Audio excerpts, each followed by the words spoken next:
on audio. What's up, everybody? All right, welcome. We are. This is gonna be kind of casual. It's not a video like we've been doing. This is just kind of like a bench racing thing. We're gonna have some fun with everybody and chat a little bit. So, what we're gonna do, I shouldn't say might. What we are gonna do tonight is we're gonna talk about, because last week we had a little technical difficulty with our audio. So this week, what we're going to do is we're going to go recap over what we did last week, which was basically telling everybody how I got started. Behind me, you'll see the carburetor sign. I started as Don's Carburetor. I did that back in 1981. I got married in 1981. And I started doing carburetors actually at a young age. My dad, he's always been into performance cars. Didn't drag race a whole lot, but he did have performance cars. And he had a lot of Pontiacs. That's why I like Pontiacs. But anyway, he would have trouble with a carburetor or whatever, so he would just buy another carb and put it on the car and throw the old one in the corner or stick it in a box and put it on the shelf. And so I seen all these carburetors and I tore them, I took them down off the shelf and I started tearing them apart and trying to figure out how they work. So I'd look and see where the circuits went to them and, how the jetting affected the Venturis or whatever, you know what I mean? I just started looking at carburetors. And I did that at a young age. I was like 15, 16 years old. And while I was in high school, I got to know enough about carburetors. I started rebuilding carburetors for my buddies at high school. And so I built a couple carbs through school. And not for a lot of money, because when we were in high school we haven't got a lot of money, but anyway, I did that anyway. And then when my wife and I had got married, I needed to supplement our income because we were both working basically minimum wage jobs at the time. So I started Don's Carburetor in the basement of our apartment, our first apartment, when I got married. And some of you guys might remember, I don't know, I put a little ad in the Akron Beacon Journal, and it said Don's Carburetor Rebuild, low prices. And that's how I started. It was a $3 ad in the Beacon Journal. But I was starting to do pretty good with it, and so about 1982, mid-1982, I had to actually start considering going into business for myself. At that point in time, I wasn't really legit. And I was working a full-time job at a company called Shobert's Cheese. I was a plant manager there, and I'd go in at 5 in the morning and I'd get off at 5 in the evening. So what was going on, I ended up getting into a little shop over on Canton Road over in Springfield Township. And so I would go to work every day at Shover's Cheese from 5 a.m. till 5 p.m. And I didn't live too far from my carburetor shop, so it was literally 2 blocks away. So I would go home, grab something to eat real quick, and then I'd go to the carb shop and rebuild carburetors until about midnight, 1 o'clock in the morning. And I did that for about a year and a half, and that was pretty tough.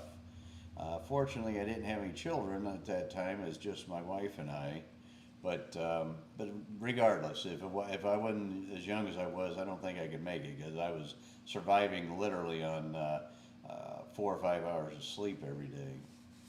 And I did that for a long time till I could get enough business where I could actually stop working the job that I had and go full-time doing the carburetor shop. So 1983, I went full-time with the carb shop, and it was scary because I'll be honest, we struggled, and thankfully I have such a good wife. My wife, Cynthia Johnston, she supported me through all this, and we struggled. I mean, there was times that I didn't take any money home from the shop because there just wasn't any money to be had. You're paying bills. You got rent, you got insurance, you have utilities, you got everything that you have at home, but you get double that. So you're paying that through your business too. And at the time, I'm starting a business, so I wasn't charging a lot or it wasn't charging appropriately, and we were doing carburetors for $35 to $125, and so and a, carburetor job takes you typically 2 or 3 hours to do it properly. So I did that for like quite a while. It took me probably about, I would say, 4 to 5 years before I started making any money that I could actually take a paycheck. Before that, I just take money whenever I could, to help out at home, and thankfully my wife was working. So we fast forward to well, what happened was to start my business too. I had a '68 Firebird in high school, and that car, I ended up selling that to start my business. And it was actually one that I learned a lot on. I built the engine for that car in my bedroom. My dad's house it was like a cement slab type home, so my bedroom's on the back of the house, and it was, of course, it's single. I had a door that went outside, so it was right outside my door. You go out the backyard. Well, anyway, I built this engine in my bedroom. It was a 350 Pontiac engine that I had in the car, and after I get it all done, I'm thinking, how in the world am I going to get this thing in the car and outside? So, because I didn't think about that when we were putting it together. So we get it all together, or I get it all together, and my dad and I, we take a 4x4, about 6 foot long, put a chain around it, put it over and hook it to the engine, and him and I picked that thing up and carried it outside, and we actually sat it in the car with that 4x4. And that was that was an interesting feat that we pulled off there, but we did it. So anyways, that car actually got me hooked on drag racing, because after I got done rebuilding the engine in that car, I took it to the track, and my first couple times there weren't too exciting. I ran like 1460s, 1470s. But after I started learning a little bit more how timing curves work, and jetting on the carburetors, and gear ratios for rear ends, I was able to work the car down to 1360. Now, keep in mind, this is back in 1978 and 79, and the technology back then was nowhere near what we have today. So the tires, I had an N50. That's what we went by letter size and the series, not like today where you go metric with a 275, 50 or whatever. It was an N50 15 bias ply tire, which is a pretty wide tire, but still is a bias ply tire, so it didn't hook real well. And that's what I ran on the car. I drove to the track with that tire, and I raced on that tire, and I actually raced through the exhaust. Back then, the muffler was a turbo thrush muffler by was it who made those? Thrush? I think it was, yeah, it was a Hush thrush muffler, and it was made by Thrush, which I think was a company owned by Hooker. I'm not real sure. Yeah. But anyway, I ran through a 2.5-inch exhaust with Hush thrush mufflers, and N50 bias ply tire. Ran 1360. We drove to the track, and the car got like 20 miles a gallon, surprisingly, with a 410 gear in it. And that was my daily driver too. I had to have that thing for work on Monday morning, or school, and so if it broke, I was fixing it. But so that got me hooked on Pontiacs, because the car ran so well, and I probably had the fastest car in high school, but I don't know that for sure, because I never raced anybody. I was always afraid, which I don't know why I was afraid, but I did go to the track a couple of times, and a couple of my high school buddies show up, and one in particular, he had a '69 Z28, and everybody thought that was the fastest car in school, and it sounded mean, but it ran like 1570s. And so when I was at the track and I seen him, and I walked over to talk to him, because I seen his car run at 1570. He goes, "Oh, it ain't running right." So then at school, a buddy of mine, he said, "Dude, I think you got the fastest car in school. Why don't you race," his name is Jesse, "why don't you race Jesse with the Z28?" And I said, man, I don't know. I think that car's faster than mine. He goes, no, dude, I'm telling you, I rode both of them. Your car's faster. But I was always afraid. I never did. I never raced on the street with him. I raced on the street, but not with him. So fast forward, that got me into building Pontiac engines for my business. And I did carburetors, brakes, and tune-ups and that kind of thing for a long time. I did that clear up to probably early mid-90s while I was drag racing. And in the meantime, I had a 1980 Grand Prix. Some of you guys might remember that car, black and silver car that I built a 455 for, and it had these Raymer foreheads on it. And that car was heavy with a roll cage in it and the 12-bolt rear end and the full interior, power windows, power brakes, everything was on that car. All steel car. That car weighed about 4,200 pounds. And I had fun with that car. I ran like 1120s to 1150s on DOT tires through the exhaust. And I drove it to the track. Had a 355 rear end gear in it. Probably could have ran a little quicker with more gear, but that's what we ran. I had a 355 sort of run in it. And so then I took the engine out of that car, and I took that engine and put it in a 1981 Grand Prix that I made look like an 87 Grand Prix. And I lightened that up quite a bit. I made fiberglass bumpers for it. I made a fiberglass hood for it. We took all the AC and heat ducts and everything out of the car. We took all the insulation out of the car. The inner fenders. The inner fender. Well, no, it had the inner fenders in it still. Did it? Yeah, 'Cause it but I made a radiator core support. So Because I remember it didn't have it whenever, towards the end, before you got rid of it. it might not have at the end, but they catch air, so I left them in there with the fenders. But so that car, I got it down to 3,680 pounds with me in it, and I took the engine out of the 80 Grand Prix, put it in the 81, and because of the weight reduction, that car ran at first like 1080s, 1090s, and then I slowly worked it down to where it was running 1020s at 136 to 138 mile an hour, and still drove it on the street. You know, that's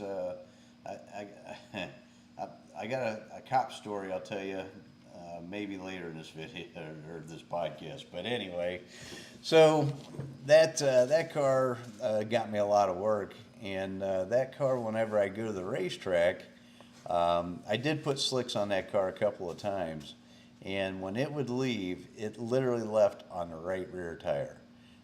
There's actually a video floating around on the internet right now of a 59 Impala, and his car leaves like my car left.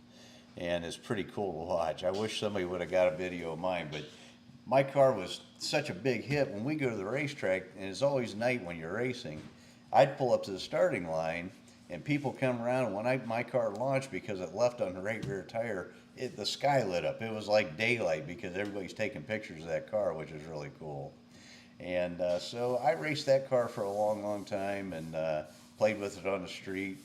And and I had a lot of fun with that car, but I ended up selling that to a good friend and customer of mine over in Pennsylvania, and he still has the car actually.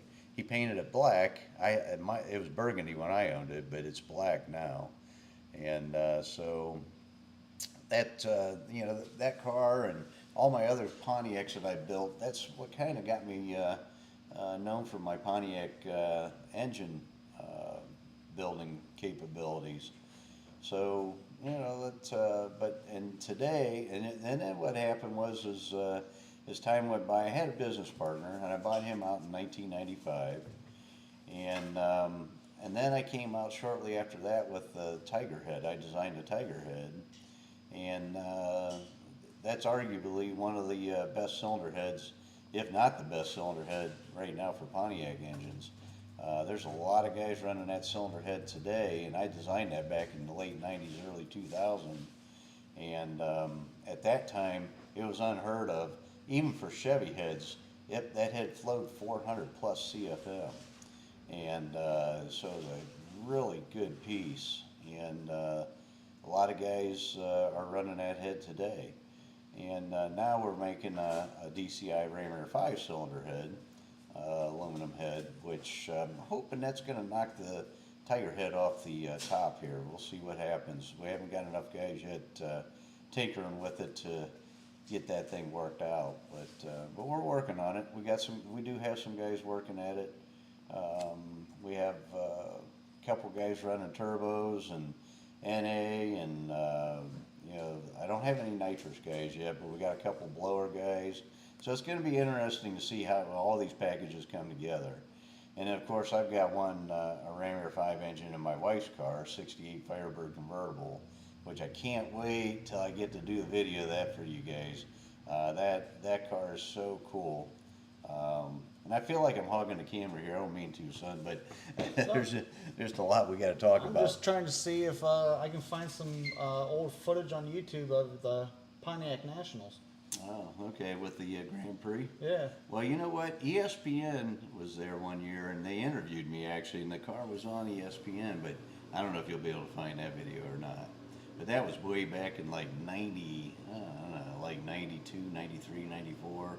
Well, no, it might have been 95 or 96. I was gonna say it had to been like 95, 96. Yeah, it might have been 96. So, but Yeah, no, just look and see if I can find it and I can show everyone then. yeah. Now, can you show anything like that screenshot there? I seen you had that 59 Impala. Can you show them that? Yeah. And let's put that up on the screen so they can see that. Because this car leaves like my car left. And it's cool. My car, when it left on the right rear tire. It popped the left spring out every pass. So fortunately, it fell down against the frame.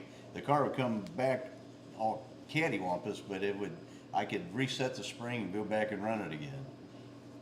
But hopefully he can find this video here for you, this 59 Catalina. Yep, right there it is.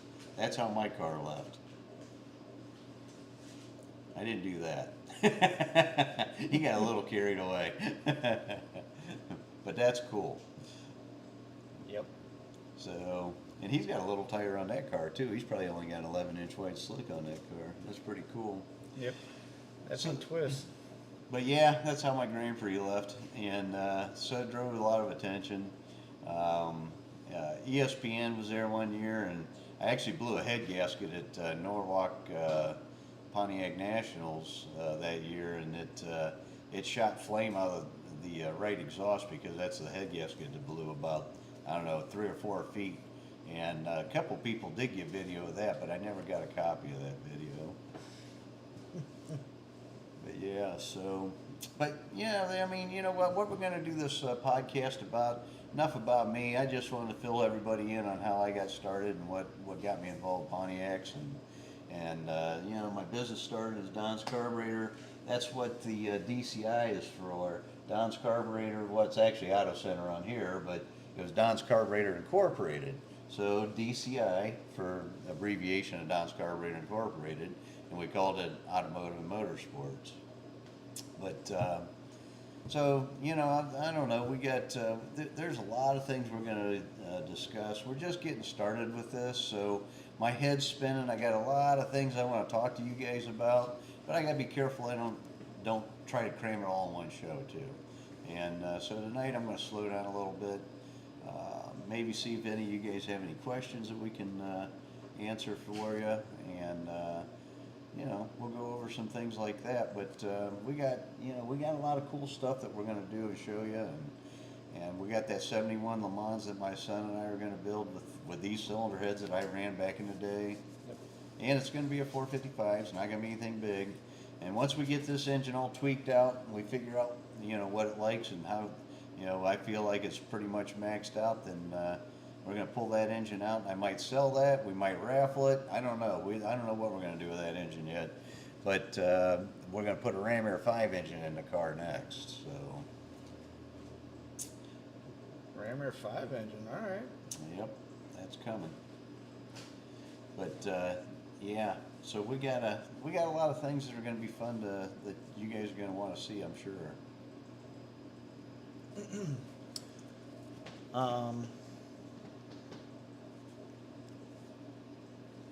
I just remember as a grown up with, being at the racetrack with you a lot, being at the shop with you a lot, working on the car with you. Some of the stuff that you would get me wrapped up into, working on the cars. And we got a lot of stories. Well, you know what? My son and my son-in-law, one year we I mean, you guys know. If you guys go to the track, you know. This stuff never goes as planned. Everybody waits to the last minute. We do it because we're just so busy here and we don't get to work on our stuff till the last minute. But I had a tube chassis car. It was a 90 Firebird or Trans Am, 6.0 cert car. And I don't remember what the deal was. The oil pump. Okay, it was me and your Uncle Paul, Yep. and you and Andrew, and we were working on this car, getting it ready for the Pontiac Nationals, and we spent all night on this car the day before, and we were working on it the day before the race.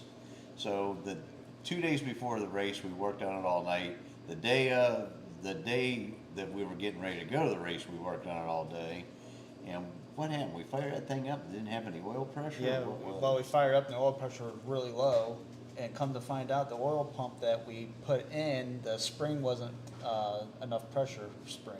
Is that what it was? Yeah. So, me and Uncle Paul, his Uncle Paul, my brother Paul, man, I tell you what, we were burned out. We were done. I said, you know what? I don't even care. We're not going this year. I'm done. And Andrew and my son spent the next, I don't know, 7-8 hours pulling that engine out, pulling the pan off, fixing the oil pump, getting it back in the car, firing it up and making sure there's no leaks, and getting it loaded in the trailer.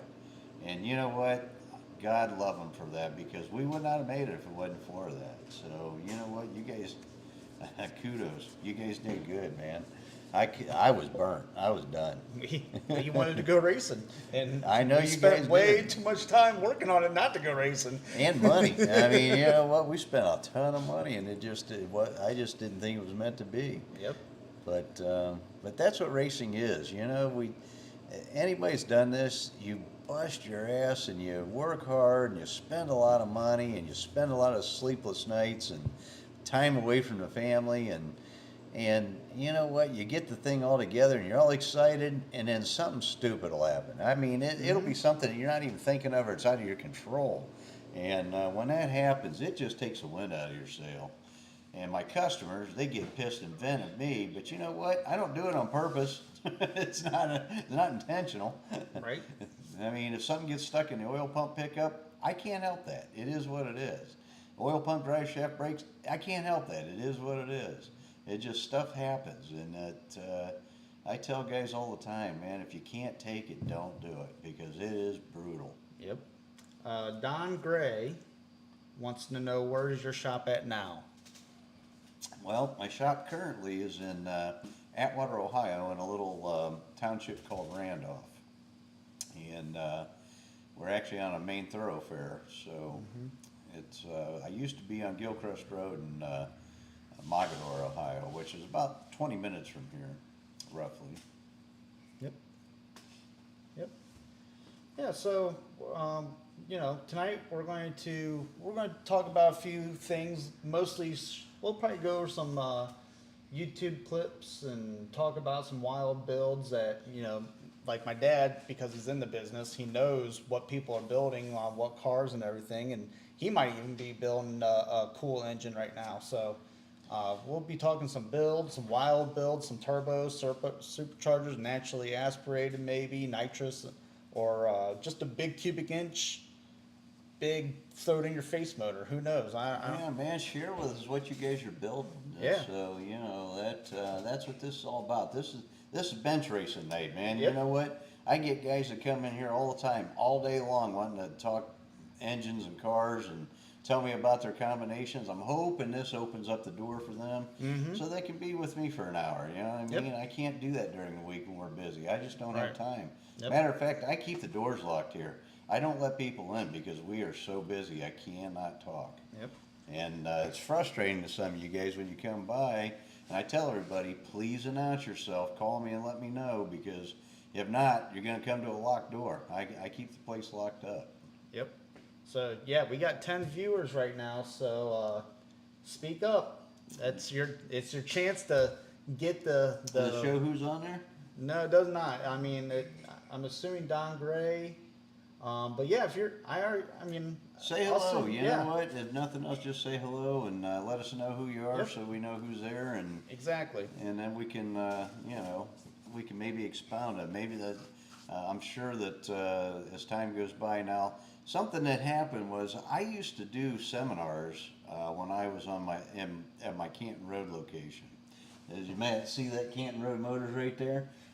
We were on Canton Road in Springfield Township, Springfield Township, right by the lake. Anyhow, I started doing seminars every third Tuesday of the month, and was on engine building. And so, what are you giggling Jamie, she said, I have a 67 Firebird that needs some loving. about? No, that's my baby girl over there. So, anyways, I was doing seminars and teaching guys how to pick camshafts and intake manifolds and port cylinder heads and valve jobs and all the things that we do, and rebuild carburetors. And we started out, believe it or not, we started out with like, I don't know, half a dozen guys, 6 or 7 guys. And because everybody wanted to bench race, and I thought, you know what, they come in all day long. I'm just gonna have them come every third Tuesday of the month, and we'll bullshit for an hour, and everything be cool. Well, what ended up happening was I had to actually shut it down, because at the end we were getting probably, I don't know, 80 to 100 guys.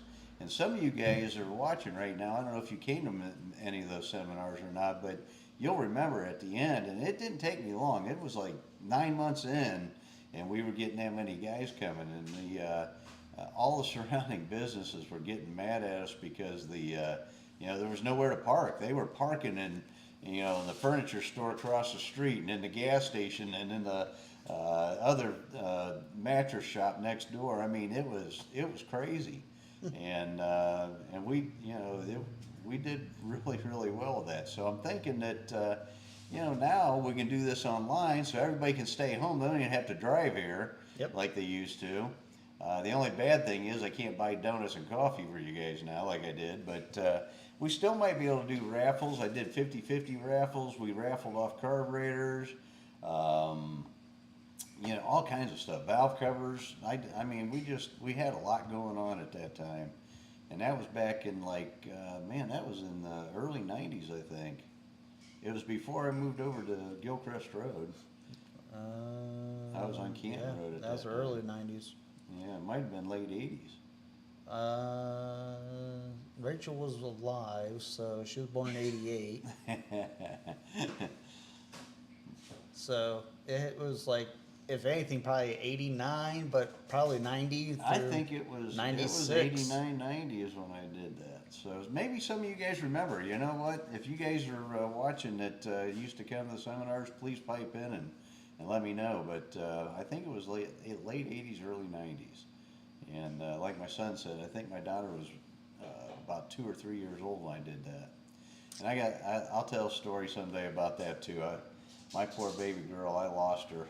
At least I thought I lost her. Multiple times, but this one time. No, not multiple. One time.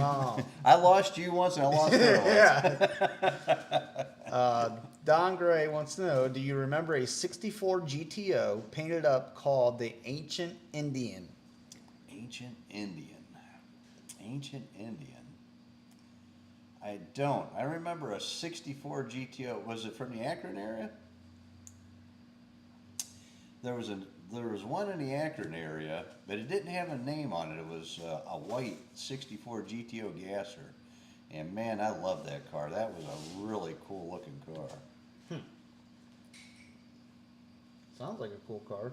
Yeah, that was. This one sounds like a cool car too. Ancient Indian. Yeah, I don't pretty know cool if name. I know that one or not.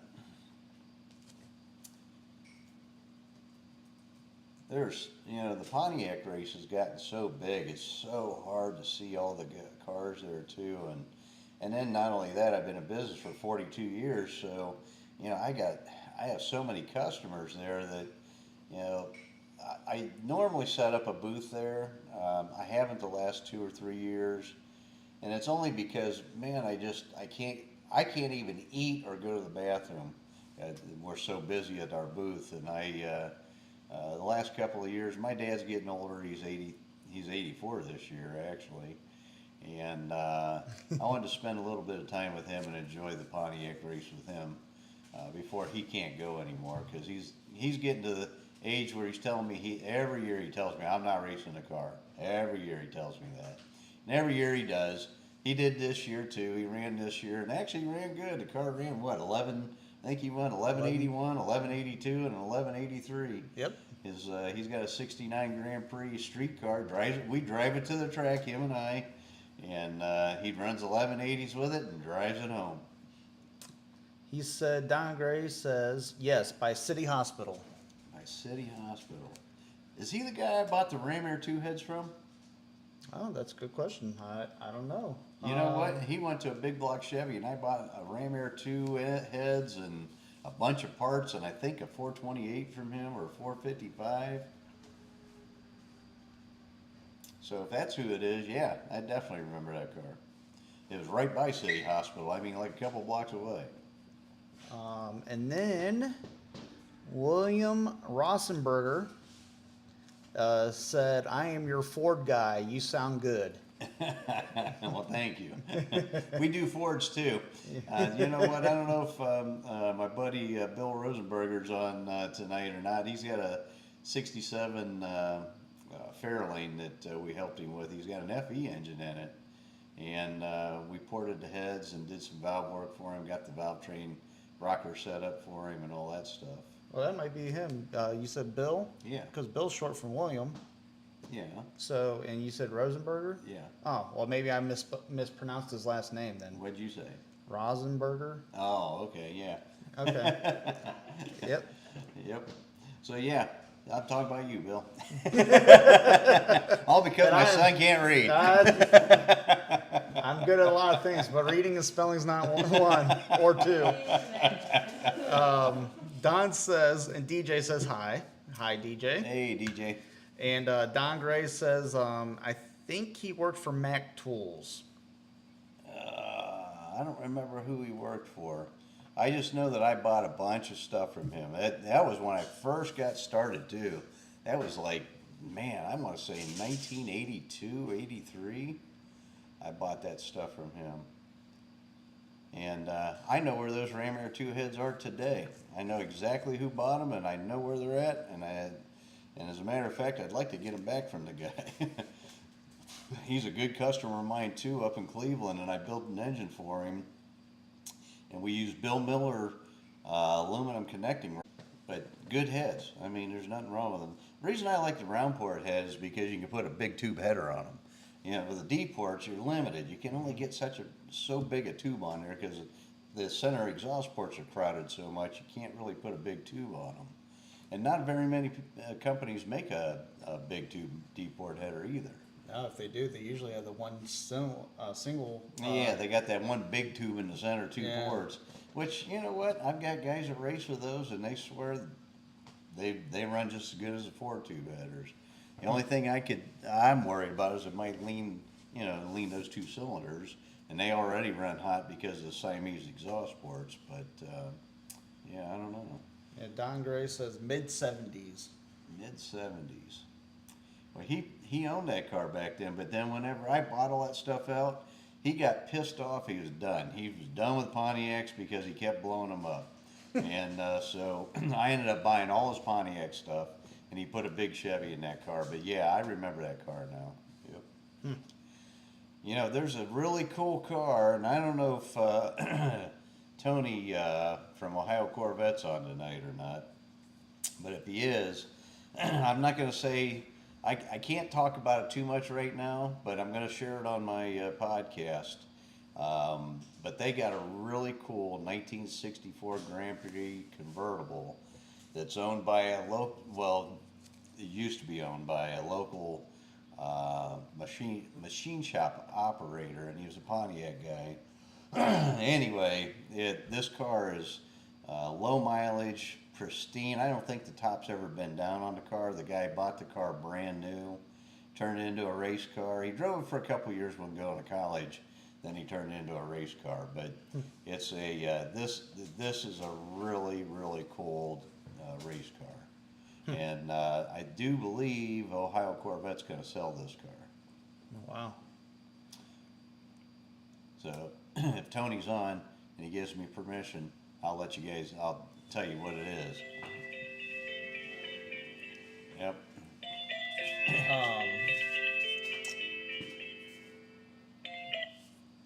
Speaking of, well, I mean, he's a machine shop owned car, right? Not a dealer owned car, but Right. Well, He owned a local machine shop, and he's a Pontiac guy, and he just loved Pontiacs.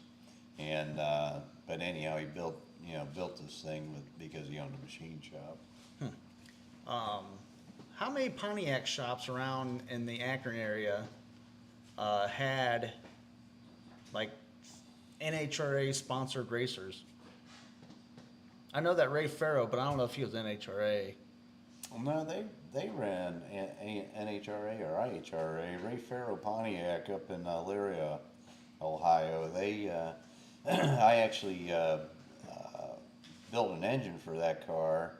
A good friend and customer of mine, Chuck Henley, owned that car, and some of you guys might have seen it at the Pontiac race. But it was a dealer Ram Air 5 car.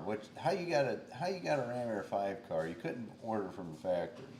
What you had to do is you had to order like a '69 GTO Judge with a Ram Air 4. They shipped it without the engine in it though, so you didn't get the Ram Air 4 engine. And then they shipped the Ram Air 5 engine separate in a crate, and the dealer installed it. And anyhow, Chuck Henley found the Ray Farrow. And I got a picture of it over here on the wall. We can't show it, but you know what? You might be able to find that on YouTube. It might be on there. Yeah. But anyways,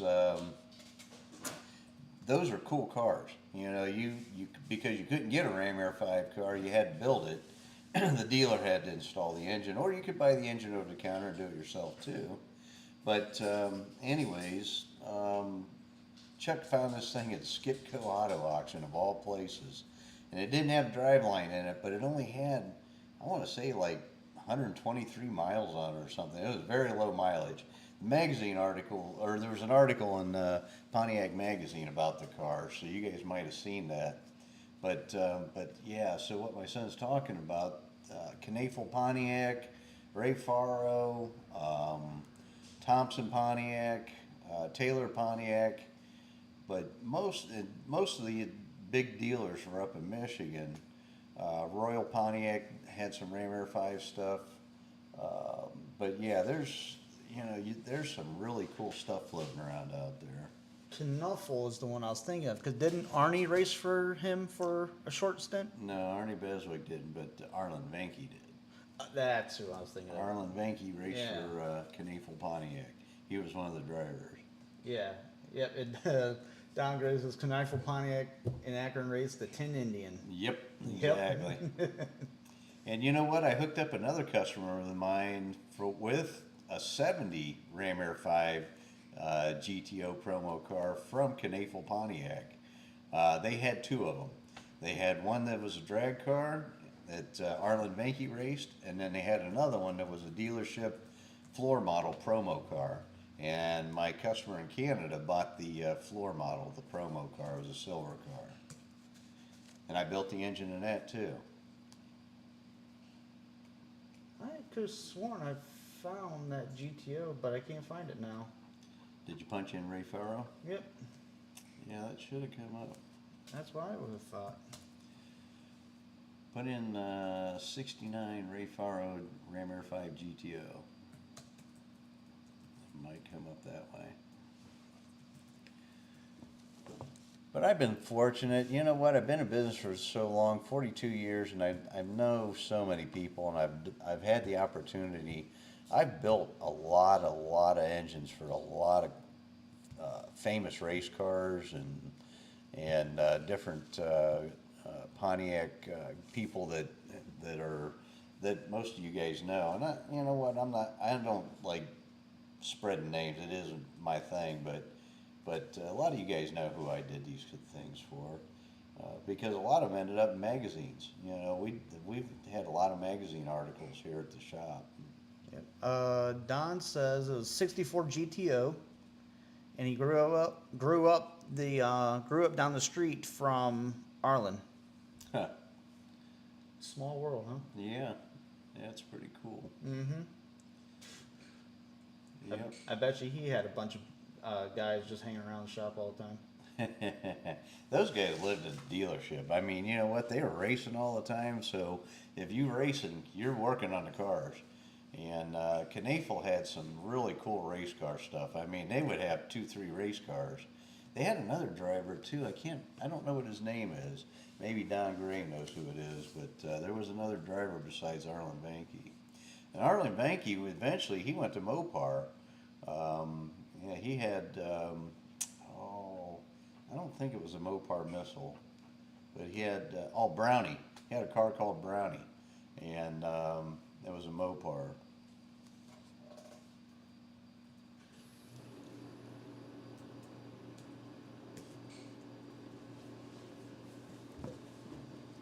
But can't find it, huh? Not coming up. Yeah, bummer. Well, you know what? I've got a lot of the pictures of this stuff on my computer, and so maybe my son can put those on a thumbnail or something, and he can plug it into the laptop, and we can show you guys next time we talk about this stuff. Because these are casual conversations. We're not going to teach anything. I mean, we might, but I mean, it's not going to be deliberate. We're going to be doing this just to bullshit. Yep, you just know? to BS and interact with the customers, interact with our viewers, interact with, people.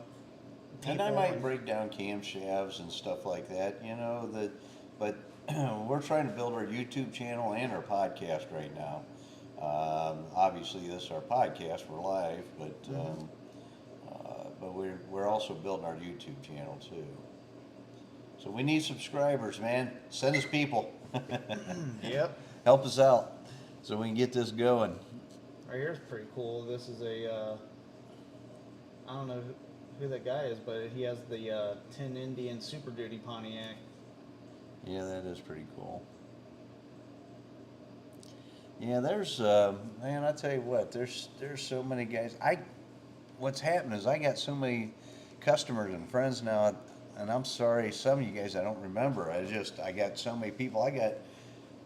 I still have files, believe it or not, from back in the 90s and 80s, and I go through my file cabinet that's out in my barn, and I need to get rid of that stuff. But anyway, I start going through my files, and I think, oh man, I remember that guy. And, oh yeah, I remember that. But I have to be prompted to remember it. It just, I've got so many. I mean, when you're dealing with, on an average of 100 customers a month, that's a lot of people. Mm-hmm. And especially over a 42-year period. Yep. I mean, a lot of us repeat. We do a lot of repeat business, but a lot of new customers too. And it's hard to remember everybody and everything. I used to have a memory like an elephant, not anymore. Hell, half the time I can't even remember to tie my shoes. Of course, that's because I'm so busy. I'm stressed out all the time. But yeah, that always fascinated me with the dealer race cars, because there was like hush hush, because they didn't want the competition to know what they were doing. Yeah, you know what? There's a cool story, and I don't know if I can get. I don't know how many of you guys know Dimitri Toth, but Dimitri's a super nice guy and super knowledgeable. He's worked at GM since I think high school or college. I don't remember now, but anyhow, his dad is actually the guy that did all the tooling for GM or for Pontiac. So he did the Ram Air 5 tunnel port cylinder head tooling. He made the tooling for the intake manifolds. He made it for the cylinder heads and exhaust manifolds. He did all that. Wow. And, Dimitri's a wealth of knowledge, man. And that guy's brain it's like a trap. That guy remembers everything. And some of you guys might have ran into him. He goes every year to the Pontiac Nationals, and he sits at one of those tents. I'm not sure which one, but but he still works at GM, and I believe Dimitri's 72 or 3 years old. He looks like he's like maybe in his 60s. Maybe he looks like late 50s, early 60s to me. Guy looks young, but man, he's still working. Doesn't he own and operate a museum, Pontiac Museum? Well, he's the curator or whatever. I think. Oh, okay. But it's Pontiac Historical Museum up at I don't know if it's in Detroit or Pontiac, Michigan. I'm not sure where I thought it's it was at. Pontiac, Michigan, but I could be wrong. Yeah, I should know that. I've got the thing on my counter over there. But yeah, Dimitri's a super cool guy. I'd love to get him on here. He likes to talk, and he'd be fun to chat with you guys. Yeah, you would. But and you would enjoy the conversation too. The only thing is, I'd have to shoo him out of here. The guy loves to talk. I'm not kidding you. He came here to the shop one day, and it was because I invited him, and I wanted to get as much information as I could about the Ram 5 tunnel port stuff. Anyway, he got here at like 9 o'clock in the morning. Did not leave till I think it was 9 or 10 o'clock that night. We didn't eat lunch. We didn't eat dinner. I don't even think I went to the bathroom.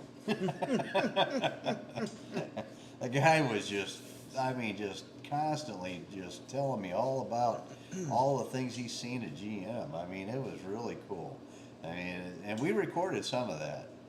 My website guy, he was here actually. Angelo Mendetto, he's the guy that does my website for me, and he's a Pontiac guy too.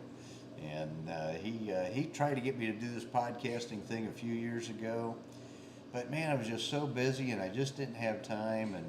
And now I'm getting to the point where I got to make time. Otherwise, my hourglass is running out. You know, you can't flip it back over and start over. I wish I could, but you know, I'm 62 now. I don't have.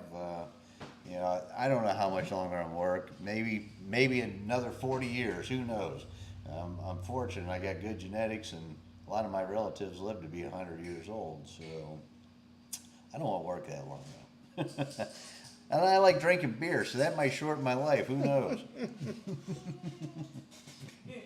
I also seen, didn't Richard Petty, he raced Pontiac, didn't he, when he went to drag racing for that very short amount of time, when he got mad at NASCAR? Yeah, I don't know if he ran Pontiacs or not, but I know he ran a Pontiac, but I don't know if it was in drag racing or NASCAR. I don't remember. I thought it was drag racing, and then he carried the Pontiac over back into NASCAR, but maybe I'm wrong. Well, I know Smokey Unick did, and there was quite. I mean, there was a lot. Pontiac dominated NASCAR for a long time. As a matter of fact, they had I think it was like a Daytona 24-hour race or something where GM, the corporates, got pissed off at Pontiac because their 63 Le Mans lapped their Corvettes, and that just wasn't acceptable. They were not happy. And what motors were those? 400s? 421. 421s? Yeah. And they were built to run endurance then, huh? No, that was a big main engine, and really they had a lot of trouble with crank failures. But that one lasted enough time to piss off GM, the Chevy guys. But yeah, I mean, we do talk a lot of Pontiacs. My dad specialized in Pontiacs because that's what he got into. But my dad, I mean, right now he's got a 71 Challenger. Yeah, or we're building a 72? 71 Challenger, 71 resto Challenger. mod car. Well, actually, it's a Pro Touring car because we changed the frame under it. Yeah, and you know, he's got a 55 Chevy Bel Air. Yep, 255 So, Bel Air. But that guy's a Pontiac guy too. That's John House. Yeah, that's John's house. He is a Pontiac guy, but Yeah, we built him a Ram Air 5 engine for a 70 GTO, and that's Yep. a cool car. Yep. So, but yeah, we got that going on. We have a 67 Buick out back with a 401 nailhead in it. We're building an engine for it right now. As a matter of fact, my guys are working on that right now. Yep. So, like I said, we work late. You know, we got so much work, and I've only got so much help, and it's hard to get everything done during the day because we get so many phone calls and people stopping by. But yeah, we don't just build Pontiacs. We build everything, like my son said. And you know, I finally got the old man to do some fun things. Like, I don't know if you guys seen the video on our main channel, but we went to the racetrack with one of my dad's customers and helped her out, get used to her new setup. If she needed any more dialing in, my dad was there and to help her do that. So I'm trying to get him to the track more to be with his customers.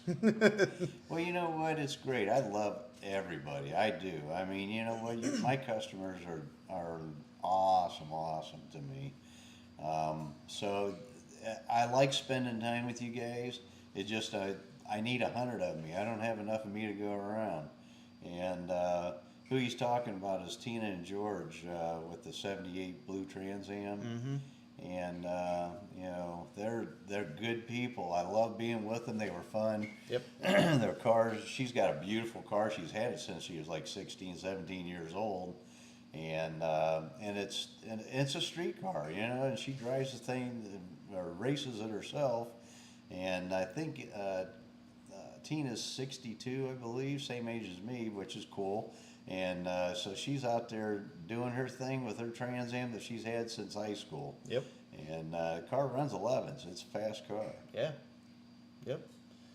And so yeah, I'm trying to get you out to the track more. Trying to get this YouTube channel going. So we're going to be building that GTO so we can get you to the track racing as well. Well, the Le Mans, you mean? Yeah, with the Le Mans. Yeah.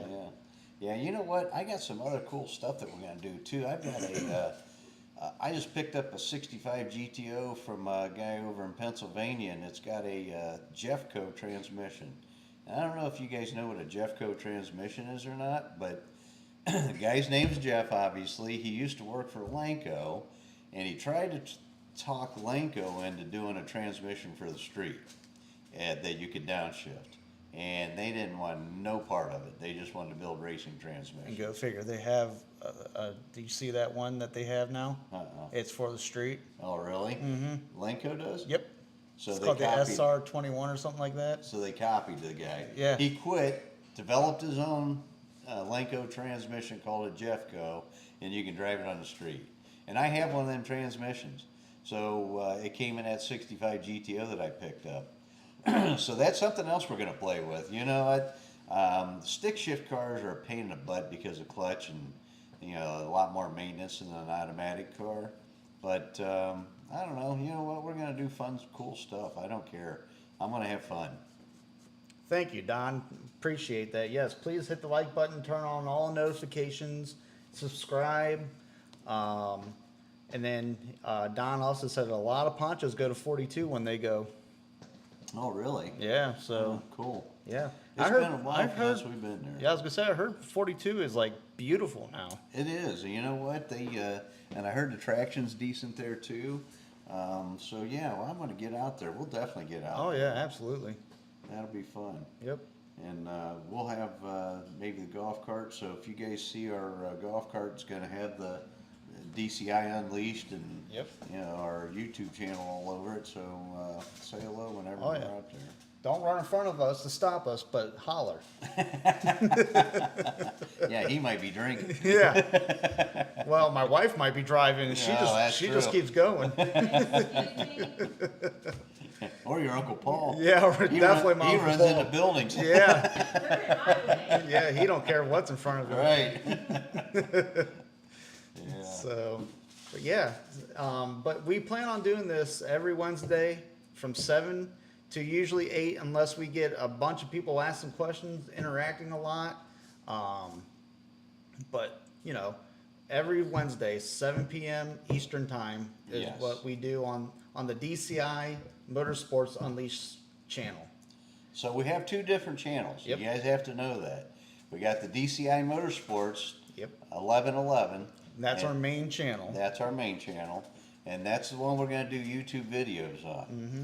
And then we have our podcast, which is DCI Motorsports Unleashed. So you have to subscribe to both of those Yes. so that you get notifications for both and hit the notification bell. Yep. And Don says he'll be out there this Saturday for the Outlaw 660. Oh, really? Mm-hmm. Cool. What do you run, Don? What do you have? Are you running a Pontiac now? I think. I seen on his Facebook page because I was, not to creep on you, Don, but just seeing if you had any pictures of cool cars on there. And he does have a cool, looks like a pro stock car almost. Oh, sweet. Yeah. That looks like a, what is that? A Firebird, or I can't tell from my angle. I had a picture of the front of it. Oh, that's cool. Mm-hmm.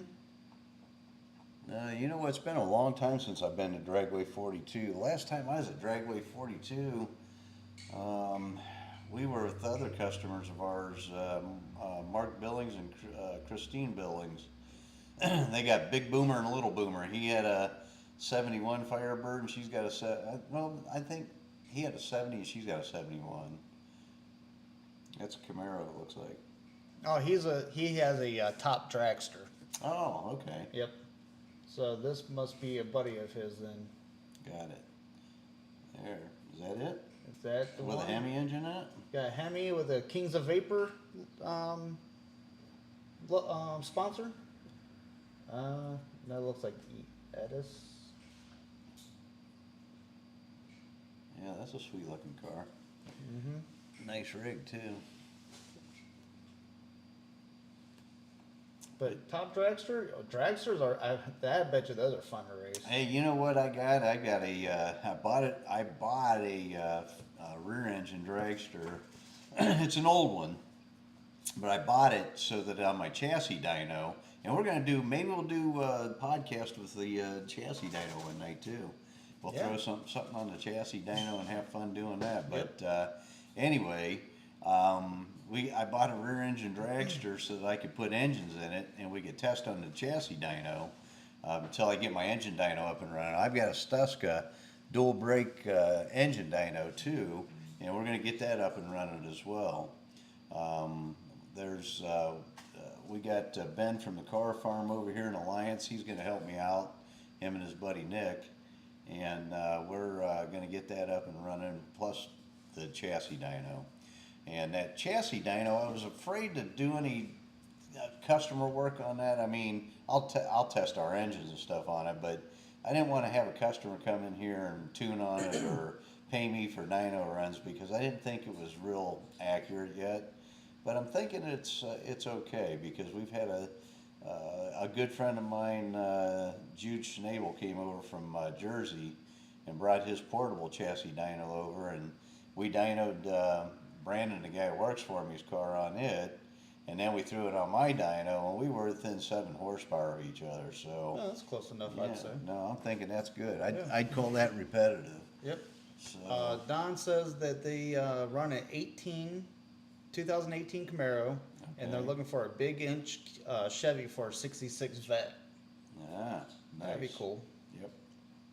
I like the 60s. You know what? I Vets. might know where there's a Proline engine if your buddy's interested. I'll see if they still have it or not. There might be 2 of them available.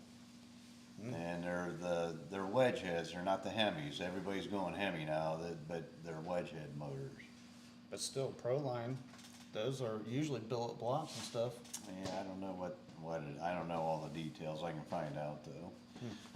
But yeah, actually, I don't know if Andrew Subotnick's watching tonight or not, but if he is, he's the one that told me about him. Oh, okay. But yeah, so what we got coming up for the main channel is we are going to be finishing up the cylinder heads, and we're going to be starting to assemble the 455.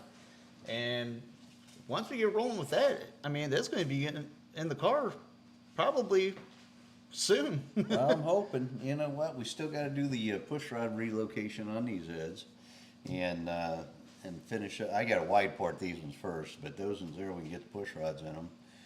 Finish up the valve jobs on this because we don't have all the valve angles straightened out. I'm going to change a couple angles because I think I can pick the heads up a little bit more. So we're going to do that, and then we're going to get the engine assembled and in the car, and we've got pretty much everything. The training's still in the car. Yep. I've got a 5500 stall converter. The car's got a 410 gear in it, which is Yep. perfect for this engine. Yep. So, and we got carburetor, we got intake. We got a sheet metal intake. We're gonna, you know what? I'll grab that real quick because I'm gonna get me another beer. And then, And Don says he's got to run naturally aspirated for the vet. well, he might. I don't know if those are NA engines or not. They might be turbo engines. And he says he knows Andrew for a lot of years through fish. So Oh. apparently they go fishing. Well, no, he's got a pet store. Oh, okay. I didn't know Andrew had a pet store. Yeah. Oh, I did not know that. Okay. Awesome. This is going to be one of our test parts. We are going to try this on these Ram Air 4 heads. That's actually me. I actually built that for my Tiger heads. Yeah. But we're gonna cut it down because it's set up for a raised board. But we're gonna put that on the Ram Air 4 heads and see how that works out for us. Run two dual dominators. Well, we're gonna try both. Oh, It's okay. right now it's set up for 4150, but yeah, we'll try that and see what happens. We're gonna start off with a single 4-barrel intake. We're gonna use my son, he's got it now. The Doug Nash that I ran on these heads back in the day, and then we're gonna try Victor, and then we'll try that sheet metal. All right. Yeah. Speaking of questions and whatnot, we had a guy ask a question on Facebook about the piston. Why do you What choose determines what the piston? style piston is used? Is it heap? I don't know what that means. Maybe he mistyped. I don't know exactly what, but that's what it said in the text. So I Okay. figured that was something I never heard of before, so I wrote it down. And It might be head combustion chamber dependent. Well, yeah, I mean, obviously ideally you don't want to use a dome at all. But if you need a lot of compression, if you're building a class engine where, you know, the competition's fierce and you have to get every ounce of horsepower out of the engine, you have to run a dome piston in that engine. And what we do is we get a clay mold off of the combustion chamber, and we send that to the piston manufacturer like Ross or JE or Diamond or there's a bunch of them out there now. And what we do is we send that mold to them, and they'll actually make the dome fit the combustion chamber. And that's the best way to do it. wow, I didn't know they did that. Yeah. Now, does that cost any extra? Mm-hmm. Oh, okay. So, like, you just can't go and get the most horsepower. I mean, you can raise the compression and everything with a dome piston and a head and go like to Summit Racing and get that stuff, but it's not going to match. Well, they actually, I mean, the Chevy stuff, but the problem with Chevys is there's so many different cylinder heads, and they have a ton of different combustion chambers. But Ross and JE and Diamond, they do a pretty good job of, you know, keeping up with the new chambers and new cylinder head designs, and they do have a lot of dome pistons that fit those chambers. So if you're lucky, it's you like- get an off-the-shelf piston. So, like a Ford or an Oldsmobile and Pontiac, you'd have to. they're not gonna have it for those. If Gotcha. you have something tricked, you'll have to have it made. Gotcha. Yeah, so hopefully that answers your question. But yeah, if you want, I mean, for most of the engines we build, we use a flat top piston. Hardly ever do we use a dome. Occasionally if we're looking to build a class race engine that you have to get every ounce of horsepower, then we'll use a dome, and then we keep the quench area really tight on those. But you got to remember, a dome's a protrusion. It gets in the way of the flame front. So you're better off not having a dome. But if you do have a dome, make sure that it's shaped the same as the chamber, so the flame front will travel over top of the piston properly. So yeah, that was Poncho Goats that asked that question. Okay, Poncho Goats. Yep. So hopefully, Poncho, that answers your question. If not, well, I apologize, but you can ask again. I prefer flat. And if I didn't answer the way you were thinking, just say it. You know, ask me specifically what you were thinking, and I'll help you get through that. But yeah, I like flat top pistons. If we can use a flat top, that's what we use. I would rather have a small combustion chamber and a flat top, or even a dish. You know, a dish piston will make a little more power than a dome piston. Why would you want to run a dish piston? Is that to lower the compression? Yeah. So whenever you have like these heads, I would love to run pump gas in this engine, but the compression's probably going to be somewhere around 12 to 1. So. Oh wow. And I've already got the piston because it was something that we had on the shelf, and I'm not going to buy another set of pistons. Right. And they're flat tops. Now, would you typically run a flat top or a dish piston? Yeah, it depends on the combustion chamber. You know, like our Ram Air 5 heads, when we soften the chambers, they end up right around 100 cc's. So most engines, you know, depending on the cubic inch, you know, you can run a flat top, but some of them we have to use a dish piston on. We are building an engine for Coybill right now, and it's a twin supercharged deal, and we got a dish piston for it because we only want around 8 to 1 compression on it because it's going to run pump gas in it. Gotcha. Interesting. Twin supercharged, huh? Yep, they're going to be Paxton style superchargers, but Paxton was bought out by Vortex, so they're actually Vortex, but they're going to look like the old Paxtons that run back in the day. Got a 65 GTO he's building. Joe's who I call him is Josiah Coy. He has a company called Coybill, and he's building. He builds Pontiacs for guys. He's over in California. He wants to build and he built a SEMA car, and he got pretty well known with that SEMA car. He had another 65 GTO, a black car that he built, and I think he did, I don't know what he placed at SEMA, but he did really well. And it kind of got his career started for him, and so now he's building another 65 GTO, and he originally started out as going to be like a road Optima, like an Optima Challenge type car. And I don't know if he changed direction on that or not, but he's going to build a tunnel port Ram Air 5 DCI engine. We're building the engine for the car, 489 cubic inches with twin superchargers on it, which he don't need the superchargers, but God love him. Let's do it. I want to do it. Right. I'm just trying to think, like, because they're belt driven, right? Yeah.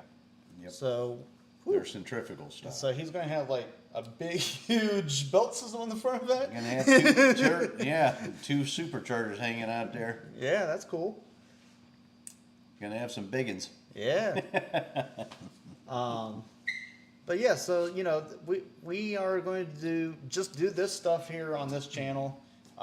We'll show some stuff. We are going to do a little tech. Yep. You know, it's mostly going to be bench racing. We just want to we want to interact with you guys. You know, you don't get to do that in our videos. Nope. But here you can. You know what? Get online, get you whatever favorite beverage you like, and join us for an hour. Yep. Bullshit a little bit, and we'll talk cars, and hopefully you guys can help us grow our channel. Absolutely.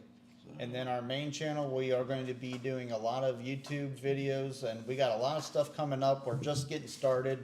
So, you know, please watch, help us get to 1,000 subscribers. Yep. Share for us. You know, tell everyone, anyone and everyone, because we get to 1,000 subs. Whoo! I'm going to brunch on the old man, or either that. I'll just come in here on when he's not here one day, and I'm just going to start getting stuff away. So no, we're not giving stuff away. You know, remember, this is your inheritance. Yeah, I'm going to give away some of this stuff because what am I going to do with it all? I got a lot of stuff. So, you know, we would really appreciate the help, and we really appreciate you guys staying with us and helping us and watching, and you know, it means a lot. Yeah, so tell your buddies. You know what? We were a little long-winded tonight. We were only supposed to go to 8 o'clock, but you know we got a lot to say that we want to try to catch you guys up because we didn't get to last week. Yeah. This But- time we have sound this time. Yeah, that's awesome. That's kind of required. It is a little bit. Yeah. So, but yeah. So make sure and tell your friends and bring them with you next week so we can keep growing this thing. I want to do like I did on Canton Road and get my audience.